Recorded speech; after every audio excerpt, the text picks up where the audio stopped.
செயல்பட்டு? ஒரு நல்ல கொஸ்டின் கேட்டீங்க. அதாவது கோடி ஆர்கானிக்ஸுங்கிறது வந்து என்ன அப்படின்னு பார்த்தீங்கன்னா, நம்மளுடைய பொள்ளாச்சி பகுதியில் புரவிபாளையம்னு ஒரு ஊர் இருக்குது. அந்த ஊரில் வந்து ஒரு சித்தர் இருக்கார்.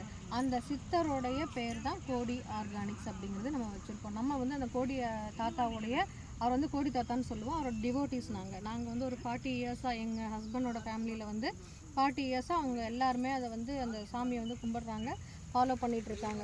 ஸோ எங்களுக்கு வந்து நிறைய நம்பிக்கை இருக்குது அவர் மேலே. அதனால் வந்து ஆக்சுவலாக வந்து அவர் சொன்னதை நாங்கள் எதுவுமே செய்வோம். அந்த மாதிரி இல்லை, அவர் உயிரோடு இருக்கிற காலத்திலேயே வந்து நாங்கள் அதை வந்து நாங்கள் பண்ணிகிட்டு இருந்தோம். இன்னொரு முக்கியமான விஷயங்கள் வந்து என்ன அப்படின்னா, இசைஞானி இளையராஜா வந்து பயங்கரமான தீவிரமான பக்தர் வந்து அந்த கோடி தாத்தாவோட பக்தர். அந்த காலத்துலேயே வந்து அவர் வந்து அந்த நிறைய அந்த பாட்டுகள்லாம் வந்து ரெக்கார்ட் பண்ணுவார் இல்லைங்களா. அதில் வந்து ஒரு 50 பாட்டு எடுத்துகிட்டு வந்தார்னா 2 பாட்டுக்கு தான் அவர் வந்து ஓகே சொல்லுவாராம். அந்த 2 எந்த இதை அவர் எடுத்து வைக்கிறாரோ அதை தான் இவர் ரிலீஸ் பண்ணுவாராம். ஸோ அவ்வளோ எஃபர்ட்டு போட்டு எடுக்கிற ஒரு பாட்டையே வந்து அந்த கோடி தாத்தா சொல்லும்போது தான் அவர் வந்து அவங்க ரிலீஸ் பண்ணுறாங்க.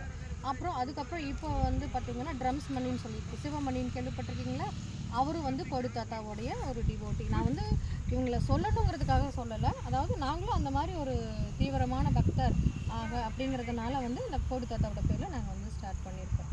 எங்களுக்கு வந்து ஒரு நம்பிக்கை, தாத்தா வந்து நம்மளுக்கு வந்து நல்லது செய்வார் அப்படிங்கிற ஒரு இதில் வந்து அவரோட பேரில் நாங்கள் ஸ்டார்ட் பண்ணியிருக்கோம். இந்த வரைக்கும் எத்தனை ப்ராடக்ட் பண்ணியிருக்கீங்க? இது வரைக்கும் ஹெல்த் மிக்ஸு, ஹேர் ஆயிலு, முடவாட்டுக்கால், ஃபேஸ் பேக்கு, ஹேர் பேக்கு, இந்த மாதிரி ஐட்டமெல்லாம் பண்ணிகிட்டு இருக்கோம்.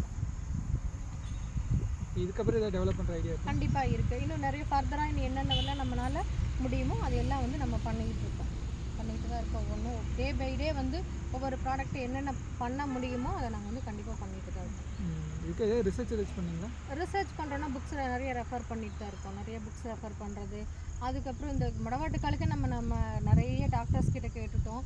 இது எப்படிங்கிறதெல்லாம் பார்த்துட்டு எல்லாமே ஒவ்வொன்றும் நம்ம ஒரு பொருளை இப்போ அதுவும் சாப்பிட்ற பொருளை வெளியில் விடுறதுங்கிறது ஒரு பெரிய விஷயம் இல்லைங்களா. நம்ம வந்து எக்ஸ்டர்னல் யூஸ் கூட ஓகே, இன்டர்னல் யூஸ் பண்ணுறதுங்கிறது வந்து ஒரு பெரிய விஷயந்தான். அது எல்லாத்தையும் நாங்கள் ரிசர்ச் பண்ணி பார்த்துட்டு தான் வெளியே வர முடியும். கோடியாக மக்கள் மத்தியில் நல்ல எதிர்பார்ப்பு வரும். கண்டிப்பாக இருக்குது. ஏன்னா அவங்களுக்கு வந்து ஆர்கானிக் ப்ராடக்டாக நம்ம வந்து எடுத்துக்கணும் அப்படின்னு நினச்சாங்கன்னா நம்மளுடைய ப்ராடக்ட் யூஸ் பண்ணுறது நல்லா ரிசல்ட் கிடைக்கும். நன்றி, வணக்கம். இந்த ப்ராடக்ட்டை வாங்கி நண்பர்கள் பயன்படுத்தி எங்களுக்கு சப்போர்ட் கொடுங்க அப்படின்னு சொல்லி அப்படி சொல்லுங்கள். நம்மளோட இந்த கோடி ஆர்கானிக் ப்ராடக்ட்டை நீங்கள் எல்லோரும் வாங்கி பயன்படுத்தி எங்களுக்கு சப்போர்ட் பண்ணுங்கள். நன்றி, வணக்கம்.